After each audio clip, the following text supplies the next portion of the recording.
अच्छा, so this lab is about spectral analysis using FFT। ना जिस तरह मैंने आपको बोला कि लास्ट लैब में हमने फोरियर ट्रांसफॉर्म को पढ़ा, लेकिन फोरियर ट्रांसफॉर्म का जो वर्जन हमने पढ़ा था वो हमने CTFT पढ़ा था, continuous time Fourier transform. Now the difference between CTFT and this thing is that CTFT is used for continuous signals, और ये जो है ये FFT ये हम डिस्क्रीट सिग्नल्स के लिए इस्तेमाल कर रहे हैं। अब दोनों काम एक ही करते हैं। आपको CTFT भी किसी सिग्नल में बताता है कि कौन कौन सी फ्रिक्वेंसीज हैं या किसी सिग्नल का स्पेक्ट्रल कंपोनेंट क्या है, और ये FFT भी आपको बताता है कि किसी सिग्नल में कौन कौन सी फ्रिक्वेंसीज है, किसी सिग्नल का स्पेक्ट्रल कंपोनेंट क्या है। ठीक है, स्पेक्ट्रम मैंने आपको बोला था कि किसी भी सिग्नल में अगर आप फ्रिक्वेंसीज को ग्राफिकली ऑब्जर्व करें तो उसको हम स्पेक्ट्रम बोलते हैं। Spectrum is the graphical representation of frequencies. मैंने आपको एग्जांपल दी थी, जब आप कलर्स को देखते हैं तो हम कहते हैं ये कलर स्पेक्ट्रम है। वो क्यों? क्योंकि कलर्स जो हैं वो डिफरेंट फ्रिक्वेंसीज को शो करते हैं। तो साइड बाय साइड अगर हम कलर्स को प्लेस करें तो we call it a colour spectrum, because each colour represents a distinct frequency. ठीक है, जब प्रिज्म से आपकी लाइट पास होती है और दूसरी साइड पे आपको कलर स्पेक्ट्रम शो करता है। या अगर आप रेनबो को देखें तो रेनबो भी एक कलर स्पेक्ट्रम की एग्जांपल है। उसमें भी आपके पास जो कलर्स हैं वो डिफरेंट फ्रिक्वेंसी के मुताबिक अरेंज हुए होते हैं। So this is a spectrum, and if you want to observe frequencies inside a signal or a system, हम देखना चाहें कि किसी सिग्नल में कौन कौन सी फ्रिक्वेंसीज हैं, तो फिर हम उसको कहते हैं कि ये हम स्पेक्ट्रल एनालिसिस कर रहे हैं। ठीक है, अब कौन सा टूल हम इस्तेमाल करते हैं स्पेक्ट्रल एनालिसिस के लिए, तो ये हम पे डिपेंड करता है और ये हमारे सिग्नल पे डिपेंड करता है। हमने देखना होगा कि हमारा सिग्नल कैसा है। हमने देखना होगा कि सिग्नल कंटिन्यूस है या वो डिस्क्रीट है। अगर सिग्नल कंटिन्यूस है तो फिर हम उस पर continuous time Fourier transform apply करते हैं। अगर सिग्नल डिस्क्रीट है तो फिर हम उस पर discrete time Fourier transform apply करते हैं। ना अभी आपके जहन में ये ख्याल शायद आ रहा हो कि कंटिन्यूस टाइम फोरियर ट्रांसफॉर्म को तो हम CTFT बोलते हैं और डिस्क्रीट टाइम फोरियर ट्रांसफॉर्म को हम DTFT बोलते हैं, तो ये FFT किधर से आ गया है? ये तो DTFT नहीं है। सो इस चीज़ को मैं अभी थोड़ी देर में एक्सप्लेन करूंगा। That FFT is basically discrete time Fourier transform, लेकिन हमने उसको थोड़ा सा चेंज किया हुआ है। ठीक है, तो इसकी थ्योरी पहले थोड़ी सी पढ़ते हैं, उसके बाद जब हम इसको समझ जाएं तो फिर हम इसकी इम्प्लीमेंटेशन करेंगे लैब व्यू में। तो देखते हैं कि स्लाइड नंबर 1 पे क्या है। स्लाइड नंबर 1 पे फोरियर ट्रांसफॉर्म की इंट्रोडक्शन है आपके पास। I just narrate the text और फिर उसको मैं ट्रांसलेट करूंगा और उसको एक्सप्लेन कराने की कोशिश करूंगा। तो यहाँ पर लिखा हुआ है, Fourier transform is used to view the spectral composition of analogue signal. Fourier transform को हम इसलिए इस्तेमाल करते हैं ताकि हम देख सकें कि किसी एनालॉग सिग्नल की स्पेक्ट्रल कंपोजिशन क्या है, एनालॉग सिग्नल कोई किन किन फ्रिक्वेंसीज से मिलकर बना है। एग्जाम्पल मैंने आपको लास्ट लैब में भी दी थी कि लेट्स सपोज हमारी आवाज़ है, इंसान की आवाज़ है, it is an analogue signal. अब इंसान की आवाज़ एक ही फ्रिक्वेंसी पे नहीं चलती, उसमें कॉन्स्टेंटली फ्रिक्वेंसीज चेंज हो रही होती हैं। तो अगर आप देखना चाहते हैं कि कौन कौन सी फ्रिक्वेंसीज हैं किसी बंदे की आवाज़ में, तो आप उसकी स्पेक्ट्रल कंपोजिशन को देखेंगे और फिर आप उसकी स्पेक्ट्रल एनालिसिस करेंगे by using some sort of transformation technique. हम मोस्ट प्रोबेबली कोई फोरियर ट्रांसफॉर्म का वर्जन ही इस्तेमाल करेंगे कि हम देख सकें कि किसी इंसान की आवाज़ में कौन कौन सी फ्रिक्वेंसीज है। ठीक है, तो वो एक स्पेक्ट्रल एनालिसिस की एग्जांपल है। Fourier transform is used to view the spectral composition of analog signals. फिर कहता है discrete Fourier transform is used to view the spectral composition या spectral contents of digital signals. CTFT जो है वो analog signal की spectral composition को देखता है और डिस्क्रीट फोरियर ट्रांसफॉर्म जो है वो डिजिटल सिग्नल या डिस्क्रीट सिग्नल की स्पेक्ट्रल कंपोजिशन को देखता है। DFT की आपके पास जो इक्वेशन है वो यहाँ पर गिवन है, this is the equation of DFT। ठीक है, अब अगर आप देखें तो ये समेशन की फॉर्म में है। नॉर्मली हम अगर फोरियर ट्रांसफॉर्म को देखें, लास्ट लैब में आपने देखा था CTFT को कि वो इंटीग्रेशन की फॉर्म में था। इंटीग्रेशन की फॉर्म में इसलिए था क्योंकि आपका जो सिग्नल था वो कंटिन्यूस था। तो कंटिन्यूस सिग्नल को या कंटिन्यूस फंक्शन को हम इंटीग्रेट करते हैं। यहाँ पर अगर आप देखें तो यहाँ पर ये जो इक्वेशन है ये समेशन की फॉर्म में है। रीज़न क्या है कि आपका जो सिग्नल है वो अब इस केस में डिस्क्रीट है, वो कंटिन्यूस नहीं है।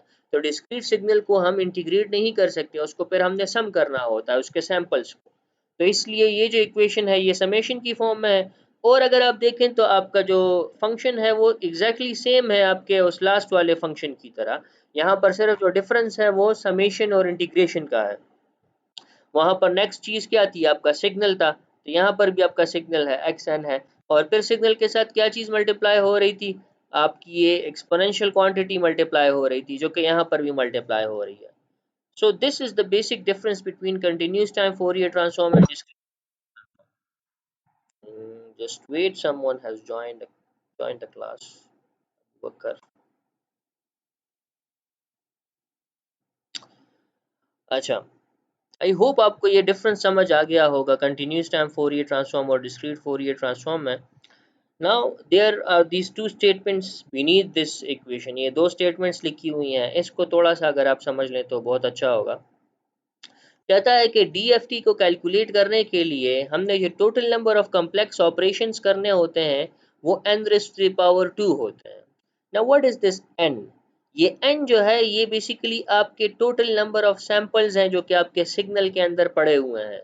फॉर इंस्टेंस अगर आपका कोई सिग्नल है और उसमें नंबर ऑफ सैंपल्स हैं 100, तो उसका DFT कैलकुलेट करने के लिए आपको 100 raised to the power 2 number of complex operations करने होंगे। कम्प्लेक्स ऑपरेशंस मतलब ऐसे मैथमेटिकल ऑपरेशंस जिनमें कम्प्लेक्स नंबर्स इन्वॉल्व होते हैं, ठीक है। तो n raise to the power 2 आपके पास आपने कम्प्लेक्स ऑपरेशन करने हैं किसी भी डिस्क्रीट सिग्नल का DFT कैलकुलेट करने के लिए। मैंने आपको 100 की एग्जांपल दी, तो if n is equal to 100 आपने फिर 10,000 कम्प्लेक्स ऑपरेशंस करने हैं उस सिग्नल का DFT कैलकुलेट करने के लिए। Now this number of operations that we are talking about, अगर आप इस केस में देखें 100 के सैंपल्स के केस में देखें तो ये 10,000 ऑपरेशंस बहुत ज़्यादा हैं। 10,000 ऑपरेशंस अगर आप मैनुअली करते हैं तो तब भी बहुत ज़्यादा है, और अगर आप ये कंप्यूटर से माइक्रो प्रोसेसर से कराते हैं तो तब भी बहुत ज़्यादा है। ये ऑपरेशंस जो हैं ये आपके प्रोसेसिंग टाइम को बहुत ज़्यादा बढ़ाते हैं और आपकी एफिशिएंसी को कम करते हैं, और जिस स्पीड से आप DFT कैलकुलेट करना चाहते हैं तो उस स्पीड को ये स्लो करते हैं। तो आपको ये ऑपरेशंस कम चाहिए, आपको ये DFT ज़्यादा तेज़ी से कैलकुलेट करना है, ज़्यादा एफिशिएंटली कैलकुलेट करना है इन टर्म्स ऑफ स्पीड।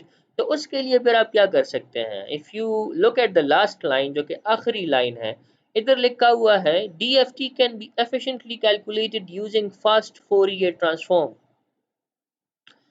अब आपको थोड़ी बहुत ये बात समझ आ गई होगी, जो स्टार्ट में हमने FFT लिखा हुआ था तो वो FFT क्या था। FFT जो है ये स्टैंड करता है फास्ट फोरियर ट्रांसफॉर्म के लिए, और ये एक एल्गोरिथम है जिसके थ्रू हम डिस्क्रीट फोरियर ट्रांसफॉर्म कैलकुलेट करते हैं। So FFT is a way to calculate DFT।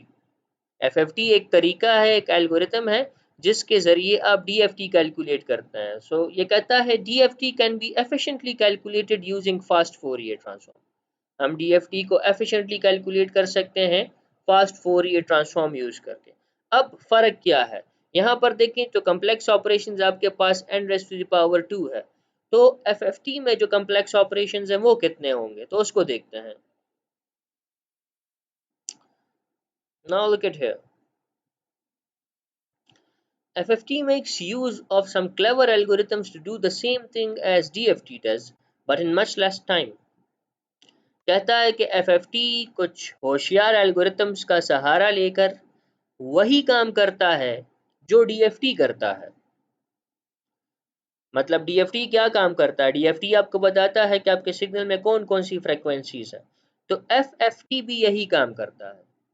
दोनों के ऑपरेशन में मतलब जो आपका प्रोडक्ट है, जो रिजल्ट है, उसमें कोई फर्क नहीं होगा, लेकिन FFT वही काम कुछ होशियार एल्गोरिथम्स को यूज करके ज्यादा तेजी से करेगा, कम टाइम में करेगा, ठीक है। तो FFT makes use of some clever algorithms to do the same thing as DFT but in much less time, लेकिन बहुत कम टाइम में।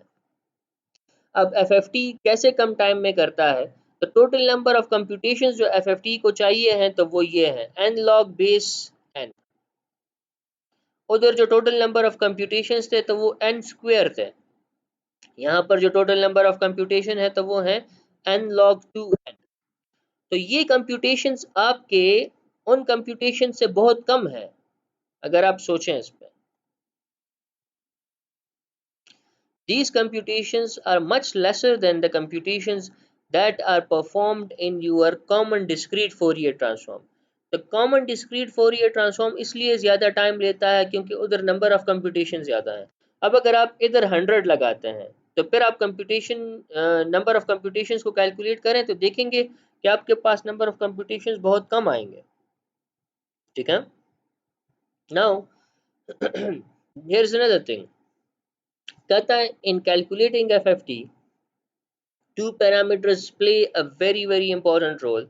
जब आप FFT कैलकुलेट करते हैं तो दो चीज़ें बहुत ज़्यादा इंपॉर्टेंट हैं।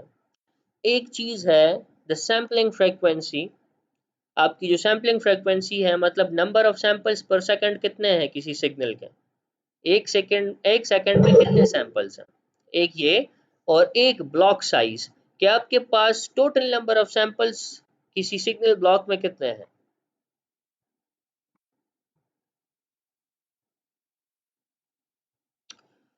So the two parameters that are really important for performing FFT, these are the sampling frequency and the block size or the number of points n।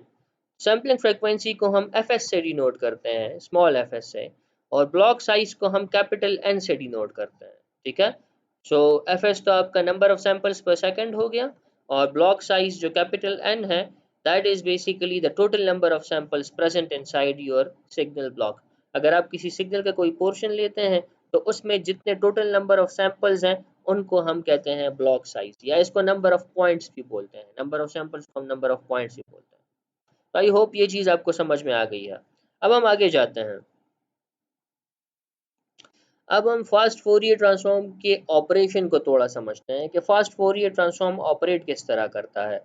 ये जो आपको स्पेक्ट्रम बताता है तो कैसे बताता है, ये कैसे टाइम डोमेन के सिग्नल को या ये सैम्पल्ड सिग्नल को एन सिग्नल को कैसे कन्वर्ट करता है फ्रीक्वेंसी डोमेन के सिग्नल में। सो this is what it tells you.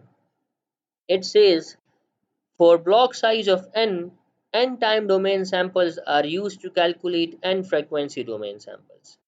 कहता है अगर आपके पास कोई सिग्नल हो और उसमें n नंबर ऑफ सैंपल्स हो, मतलब आप ब्लॉक साइज लें किसी सिग्नल का, एक पोर्शन ले लें किसी सिग्नल का, उसमें n नंबर ऑफ सैंपल्स हैं, तो कहता है कि अगर आप उसको कन्वर्ट करेंगे टाइम डोमेन से फ्रीक्वेंसी डोमेन में, तो कहता है कि जितने ब्लॉक साइज यहाँ पर टाइम डोमेन में है, जितने सैंपल्स आपके पास टाइम डोमेन में है, फ्रीक्वेंसी डोमेन में भी उतने ही सैंपल्स होंगे।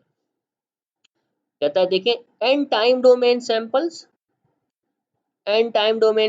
जो हैं वो एन फ्रीक्वेंसी डोमेन सैंपल्स बनाते हैं, एन फ्रीक्वेंसी डोमेन सैंपल्स। सो अगर आपके पास टाइम डोमेन में 100 सैंपल्स हैं तो जब आप उसको कन्वर्ट करेंगे एफएफटी के जरिए फ्रीक्वेंसी डोमेन में, तो फ्रीक्वेंसी डोमेन में भी 100 सैंपल्स होंगे। अगर आपके पास टाइम डोमेन में 1000 सैंपल्स हैं और आप उसको एफएफटी के जरिए कन्वर्ट करते हैं फ्रीक्वेंसी डोमेन में, तो फ्रीक्वेंसी डोमेन में भी आपके पास 1000 सैंपल्स होंगे। सो जितने सैंपल्स आपके टाइम डोमेन के सिग्नल में होंगे उतने ही सैंपल्स आपके फ्रीक्वेंसी डोमेन के सिग्नल में होंगे। अच्छा, आई थिंक ये चीज़ आपको क्लियर हो गई होगी। अगर क्लियर नहीं है तो मुझसे क्वेश्चन पूछे, इंटरप्ट कर सकते हैं बीच में। ठीक है, इसके बाद जो सेकंड लाइन है, इट सेज कि आपके टाइम डोमेन में जो जीरो सैंपल है, मतलब सबसे पहला सैंपल, वो फ्रीक्वेंसी डोमेन में 0 हर्ट्ज से रिप्रेजेंट होता है। फ्रीक्वेंसी डोमेन में वो 0 हर्ट्ज का सैंपल बन जाता है, और जो टाइम डोमेन में n-1 सैंपल है वो आपके फ्रीक्वेंसी डोमेन में fs हर्ट्ज बन जाता है। ठीक है, तो इसका मतलब है कि टाइम डोमेन में जो पहला सैंपल है वो आपके फ्रीक्वेंसी डोमेन का पहला सैंपल होगा, और टाइम डोमेन में जो आखिरी सैंपल है वो आपके फ्रीक्वेंसी डोमेन का आखिरी सैंपल होगा। It is just that simple. ठीक है, आपके टाइम डोमेन का जो स्टार्टिंग सैंपल है वो आपके फ्रीक्वेंसी डोमेन में स्टार्टिंग सैंपल होगा, लेकिन अब उसका यूनिट डिफरेंट होगा क्योंकि फ्रीक्वेंसी का यूनिट डिफरेंट है। तो यहाँ पर जीरो सैंपल जो है वो फ्रीक्वेंसी डोमेन में 0 हर्ट्ज बन जाता है। अब उसके साथ आपने हर्ट्ज लगाना है। ठीक है, और जो लास्ट सैंपल है यहाँ पर n-1, वो आपके फ्रीक्वेंसी डोमेन में fs हर्ट्ज बन जाता है। मतलब जो आपकी सैम्पलिंग फ्रीक्वेंसी है वो बन जाती है। इसमें एक और इम्पॉर्टेंट फैक्टर है जिसको हम मल्टीप्लिकेशन फैक्टर कहते हैं.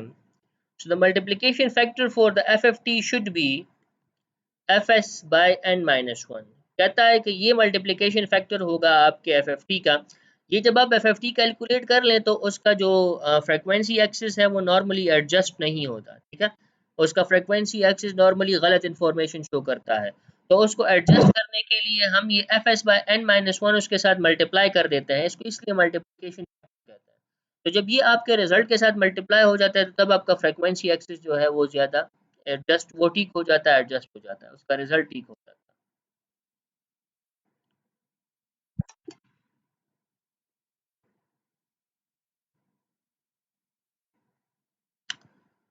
ठीक है. तो the multiplication factor is basically used to be multiplied with your result. अपने रिजल्ट को एडजस्ट करने के लिए, उसको सही करने के लिए, उसको ऑप्टिमाइज ऑप्टिमाइज तो नहीं, एडजस्ट मतलब उसको उसकी एक्यूरेट बनाने के लिए, इसलिए उसके साथ हम ये मल्टीप्लिकेशन फैक्टर मल्टीप्लाई करते हैं ताकि वो जो आपको रिजल्ट शो करे तो वो एक्यूरेट हो, उसमें कोई एरर ना हो. न कहता है for sampling frequency of fs hertz the highest frequency contained in the signal can be fs by 2. कहता है अगर आपके पास कोई सिग्नल है और उसकी फ्रीक्वेंसी सैम्पलिंग फ्रीक्वेंसी fs है तो कहता है कि उस सिग्नल में जो आपके पास हाईएस्ट फ्रीक्वेंसी होगी जिसमें कोई ना कोई इंफॉर्मेशन स्टोर हो तो वो fs by 2 होगी. ये तो कॉमन सेंस की बात है. ये मैंने आपको बताया था सैम्पलिंग वाली लैब में और ये आपको बेसिकली शैनन थ्योरम के बारे में बता रहा है.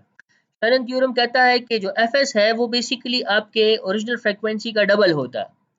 तो कहता है कि अगर आपके पास किसी सिग्नल की जो सैम्पलिंग फ्रीक्वेंसी fs है तो कहता है उस सिग्नल में जो ओरिजिनल फ्रीक्वेंसी है वो fs by 2 होगी, मतलब आपके सैम्पलिंग फ्रीक्वेंसी के हाफ होगी, बिकॉज सैम्पलिंग फ्रीक्वेंसी तो उसके डबल हमने ली है. तो जो आपके पास ओरिजिनल कंटेंट है, जो काम का कंटेंट है, वो बेसिकली fs by 2 तक पड़ा होगा, इससे आगे नहीं होगा. ठीक है. So this is what it tells you that for sampling frequency of fs hertz, the highest frequency contained in the signal can be fs by 2. जो आपके सिग्नल में सबसे बड़ी फ्रीक्वेंसी है that can be fs by 2. You cannot exceed it beyond that. आप इसके पीछे नहीं जा सकते, आप उससे ज़्यादा नहीं कर सकते, क्योंकि अगर आप इससे ज़्यादा करेंगे ये हाईएस्ट फ्रीक्वेंसी तो साथ में आपने सैम्पलिंग फ्रीक्वेंसी को भी चेंज करना होगा.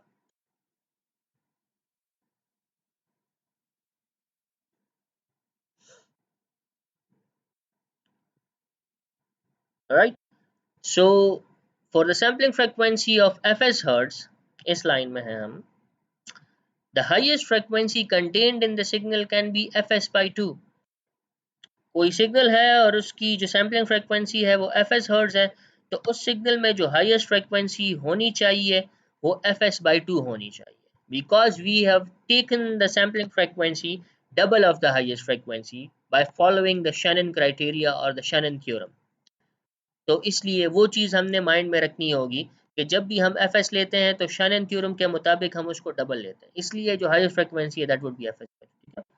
इसके बाद कहता है this means that the useful information lie between 0 and n by 2 minus 1. तो कहता है इसका मतलब है कि आपकी जो यूजफुल इंफॉर्मेशन है वो 0 से लेकर n by 2 minus 1 तक है, क्योंकि fs by 2 जो है वो टाइम डोमेन में n by 2 minus 1 के बराबर होगा. तो अगर फ्रीक्वेंसी डोमेन में fs by 2 तक आपका हाईएस्ट सिग्नल है, हाईएस्ट फ्रीक्वेंसी है, तो टाइम डोमेन में जो आपकी यूजफुल इंफॉर्मेशन है वो n by 2 minus 1 के बराबर होगी, क्योंकि अभी ऊपर मैंने आपको बोला कि टाइम डोमेन का हर एक सैंपल जो है वो फ्रीक्वेंसी डोमेन के एक सैंपल में कन्वर्ट हो जाता है. तो एक टाइम डोमेन के सैंपल के लिए एक फ्रीक्वेंसी डोमेन का सैंपल ज़रूर होगा. तो जितने आपके पास, मतलब आपकी जो सैम्पलिंग फ्रीक्वेंसी है वो लेट्स से 100 है, तो इसका मतलब है कि जो हाईएस्ट फ्रीक्वेंसी आपके सिग्नल में हो सकती है वो 50 हर्ट्ज हो सकती है.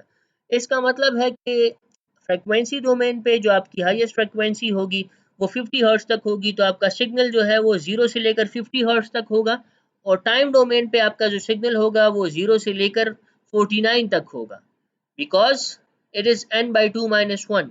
ठीक है. 100 by 2 50 हो गया और -1 49, तो टाइम डोमेन पे आपके पास सिग्नल जो है वो 0 से लेकर 49 तक. आई थिंक ये बात, आई होप कि ये समझ में आ गई होगी आपको. अगर कोई क्वेश्चन है आपका तो आप पूछ सकते हैं इसमें, वरना फिर हम आगे जाते हैं.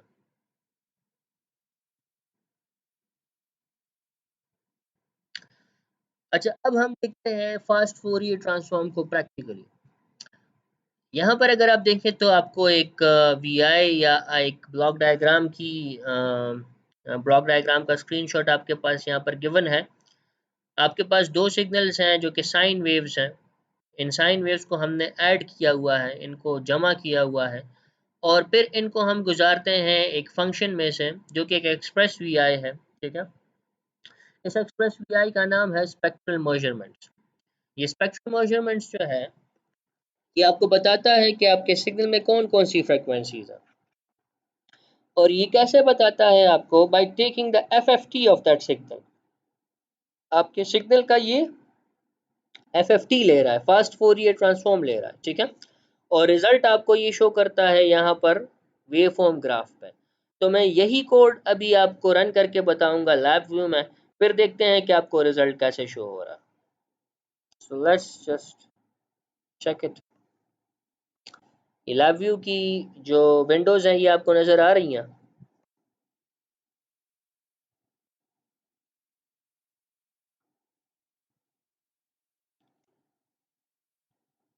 अच्छा, तो मैंने दो फंक्शंस उठाने हैं सिमुलेट सिग्नल के। तो मैं राइट क्लिक करूंगा ब्लॉक डायग्राम पे, फिर मैं जाऊंगा सिग्नल प्रोसेसिंग में। सिग्नल प्रोसेसिंग में वेव फॉर्म जनरेशन, और वेव फॉर्म जनरेशन में सबसे एंड में आपके पास सिमुलेट सिग्नल पड़ा होता है। तो इसको मैंने पिक कर लिया, इसको पेस्ट किया।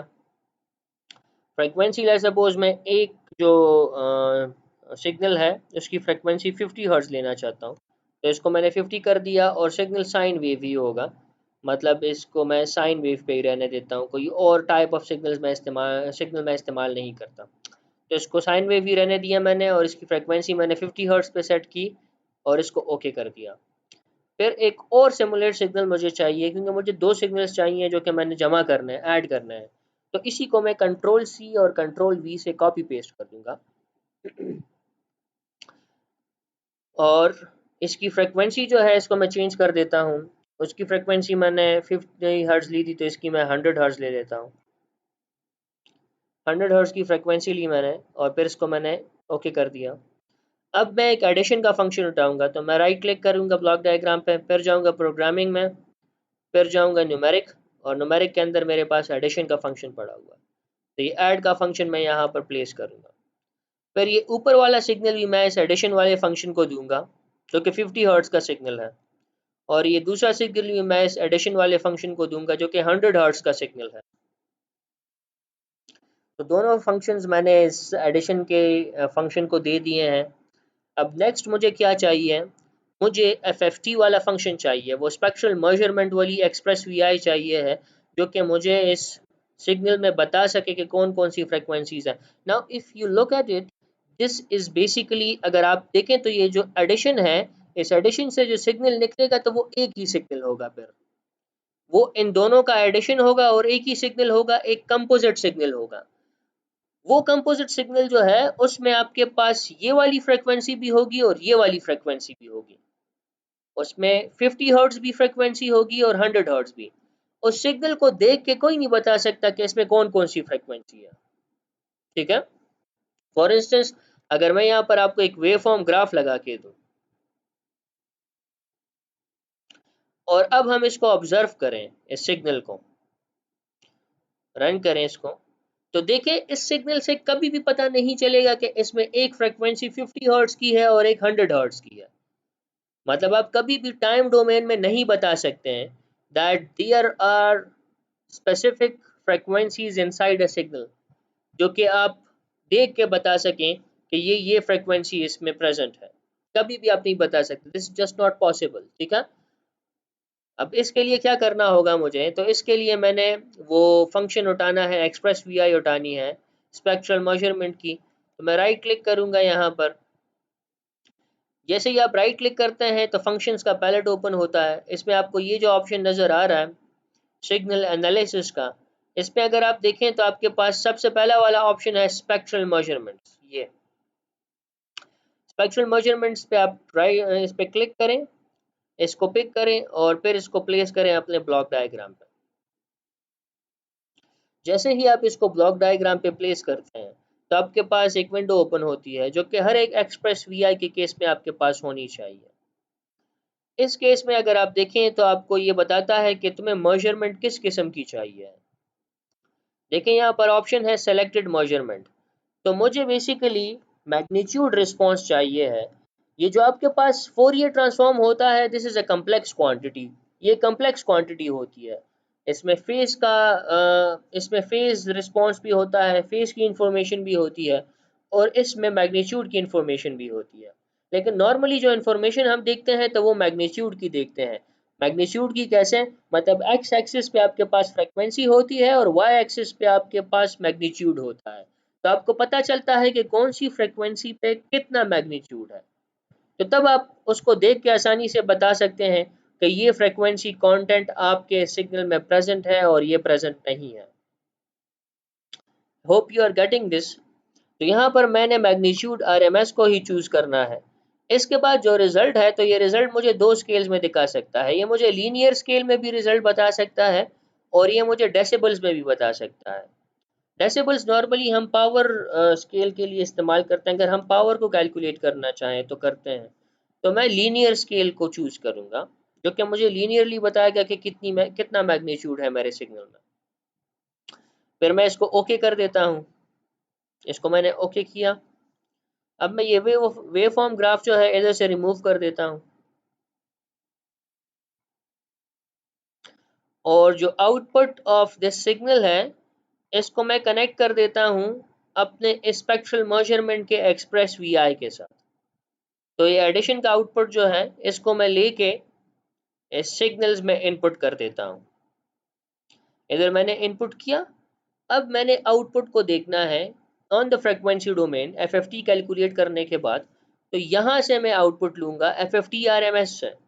अगर आप देखें तो दो ऑप्शन है, एक है एफएफटी आरएमएस मतलब जो मैग्नीट्यूड रिस्पॉन्स है, और एक है फेज।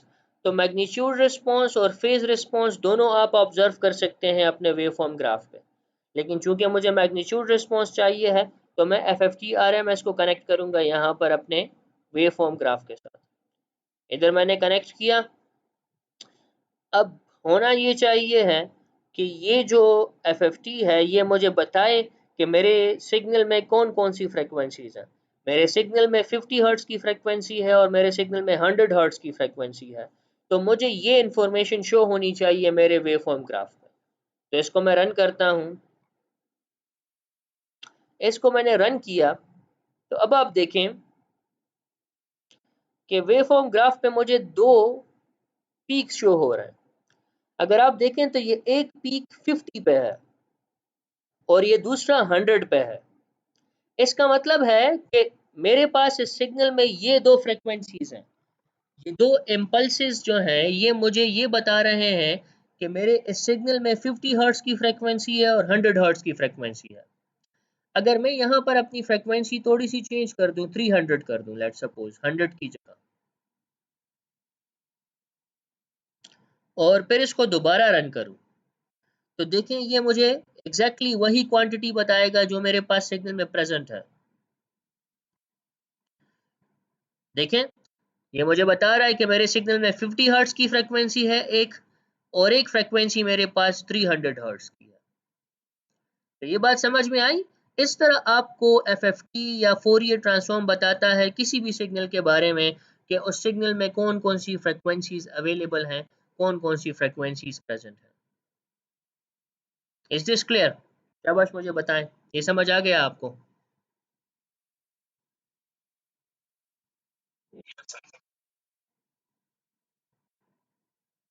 सबको क्लियर हो गया?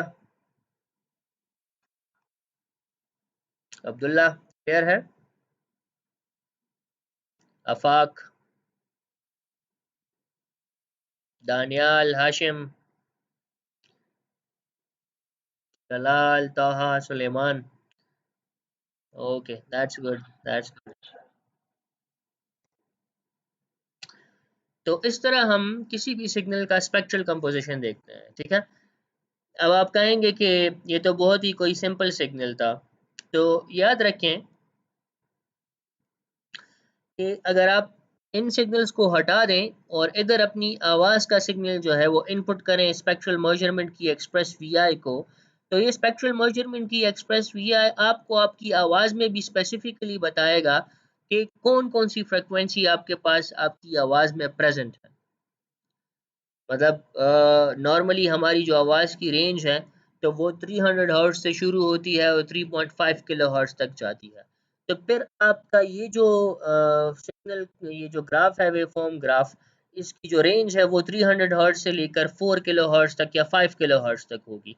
उसके बीच में आपके पास जितने भी स्पेक्ट्रल कंपोनेंट्स हैं तो वो आपके पास शो होंगे, वो आपको दिखाए जाएंगे कि ये जो कंपोनेंट है ये आपके सिग्नल में कम है और ये कंपोनेंट आपके सिग्नल में ज़्यादा है। ठीक है, this is how the frequency component of any signal is seen by using the fast Fourier transform।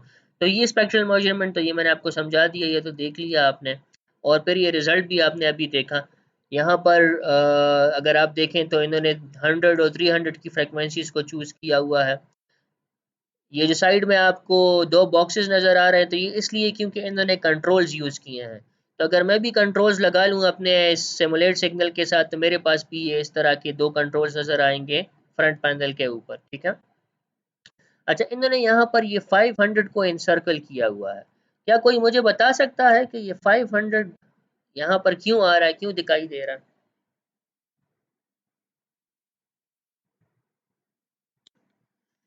ये इसलिए दिखाई दे रहा है, अगर आप रिकॉल करें तो हमने अभी लेक्चर में पढ़ा कि आपके पास जो यूजफुल इंफॉर्मेशन होती है तो वो fs/2 तक होती है। तो चूंकि आपने यहाँ पर जो सैम्पलिंग फ्रीक्वेंसी थी, जो मैंने सैम्पलिंग फ्रीक्वेंसी ली थी वो 1000 थी। देखें आपके सिमुलेट सिग्नल में जो सैंपल्स पर सेकंड है, जो fs है, दैट इज 1000। तो 1000 को हमने 2 पे डिवाइड कर देना है, fs/2 पे डिवाइड कर देना है। ठीक है, so this is basically fs/2, 500 is your fs/2। तो जो यूजफुल इंफॉर्मेशन है that is from 0 to fs/2। इसको अगर मैं ज्यादा कर दूं, इस सिमुलेट सिग्नल की सैम्पलिंग फ्रीक्वेंसी को, लेट्स सपोज इसको मैं 1500 या 1400 कर दूं। याद रखें अगर आपने एक को चेंज करना है तो फिर दूसरे सिग्नल को भी चेंज करना होगा।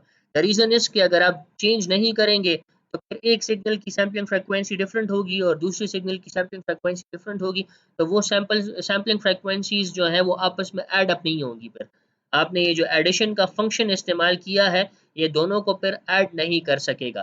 तो इसके लिए ज़रूरी है कि एक को भी आप चेंज करें और सिमिलरली उसी फ्रीक्वेंसी को दूसरे में भी सेट कर दें। तो यहाँ पर 1000 के बाद इसको 1400 पे कर दें। ठीक है, अब दोनों सिग्नल्स आपके 1400 fs से सैंपल हो रहे हैं। The sampling frequency of both the signals is 1400 hertz.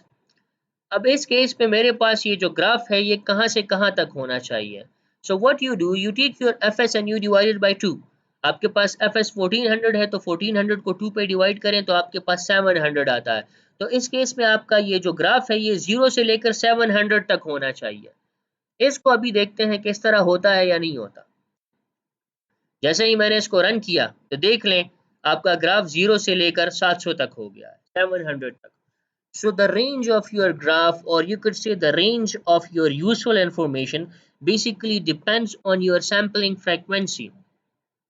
आप जितनी भी सैम्पलिंग फ्रीक्वेंसी देंगे उसके मुताबिक ही आपका सिग्नल जो है वो रिकंस्ट्रक्ट होगा। आपको पता होगा कि आपके सिग्नल की जो यूजफुल इंफॉर्मेशन है वो कहाँ से कहाँ तक है। ठीक है, तो दिस इज अनदर पॉइंट।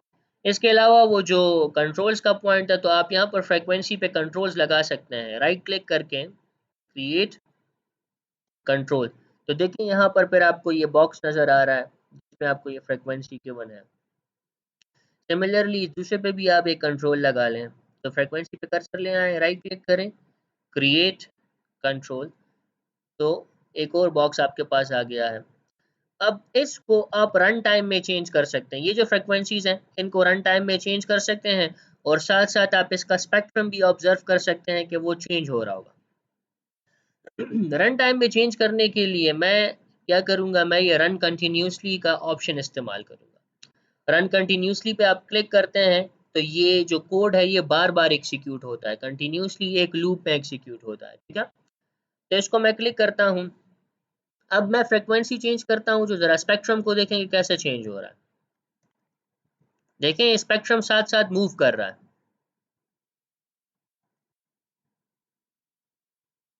मैं 350 पे गया तो देखें स्पेक्ट्रम भी 350 पे गया। अब मैं 400 पे इसको लेके जाता हूँ तो देखें स्पेक्ट्रम फिर मूव कर रहा है।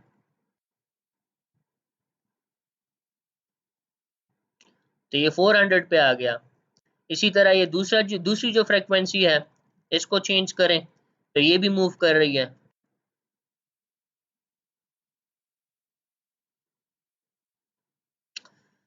This is how you control your inputs in runtime by using controls. Controls वो वाले input हैं जिनको आप रन टाइम में कंट्रोल कर सकते हैं, और एक दफ़ा आप एग्जीक्यूशन ख़त्म कर लें तो फिर आप इसको अबॉर्ट एग्जीक्यूशन करें। अबॉर्ट पे क्लिक करेंगे तो एग्जीक्यूशन रुक जाती है। अच्छा जी, इस पे अगर आपका कोई क्वेश्चन हो तो पूछ सकते हैं।